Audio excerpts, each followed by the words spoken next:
think the biggest thing that affected us was the community involvement.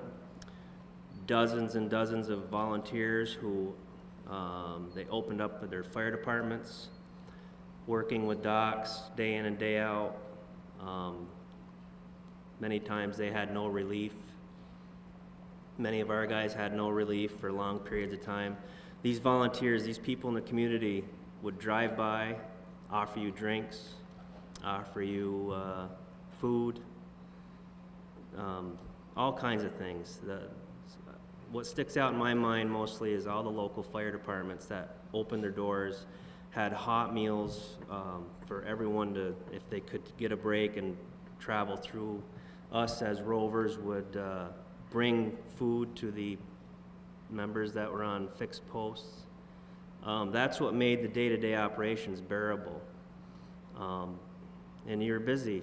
95% of the time, our teams were busy responding to everything from a light left on in a garage or a broken window in a basement, possible sighting, someone jumping over a stone wall. If you can think it up in your head, we responded to it during that 3 weeks. So from that perspective, just everyone coming together and helping out and being so gracious with having a place for us to go, take a quick break, reboot.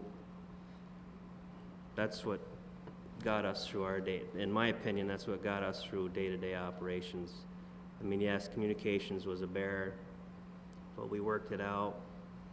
And that's how I looked at it. It was a busy time. Your turn. I looked at it as we were sort of the constant for everybody that was there. Most of the outside agencies that popped on through were there for probably 3 or 4 days, and we didn't see them again. It was a large area, so the constant was probably us two and the team members that we had. If we weren't actually responding to a alleged sighting, I wanted to know the people that were there, so in case I needed something, I know who to go to. So that's what I would do. I would stop by some of the sergeants. If I saw an outside agency, I would stop, ask them if they needed anything, see if they needed anything from us. We were the home team, so to speak. These guys were coming in to help us out, so I wanted to know them. I had saw Voss, the one I actually shot Matt there 3 or 4 times prior to him. So we actually, when we met each other by that trailer, we actually knew each other. So that's what I tried to do. Just like he was saying too, it wasn't just the outside agencies. The public was huge in this. Anywhere you went, they were willing to help. It'd be nothing to pull up, check on a scene, and we searched countless buildings, structures, camps, fields, houses, camping trailers. It was absolutely 50 or 60 of those every day, but it was the public who would actually show up armed with a 30 caliber rifle slammer. So you need any help? I want to know them people too. Basically, it was a plan to make sure everybody was on the same team. But the BCI captain named Bob LaFountain, he's my right-hand man in Troop B, or was when I was working, every day. So I interacted with Bob every day. And when the manhunt occurred, he was right there by my side for the entire 23 days. Arguably, nobody spent more time on target than I did, perhaps than Bob LaFountain.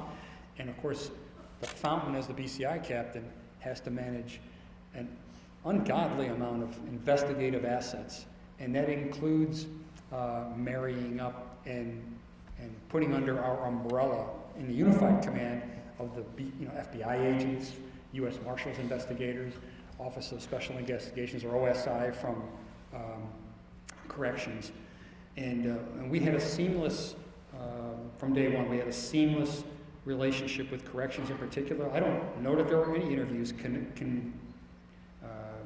conducted with anybody that didn't have a BCI man and a corrections investigator sitting at the same table.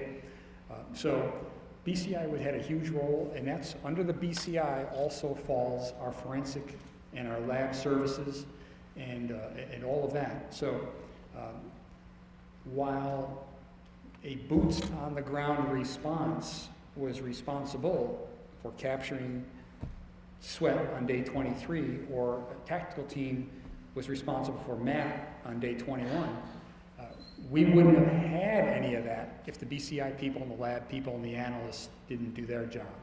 So they're, you know, and I've said this before, really the unsung heroes of our overall response, because I'd like to think we've adequately recognized the community and their support, are the lab people and the analysts, because they were working, you know, round the clock down in Albany, and we were sending them everything under the sun to evaluate.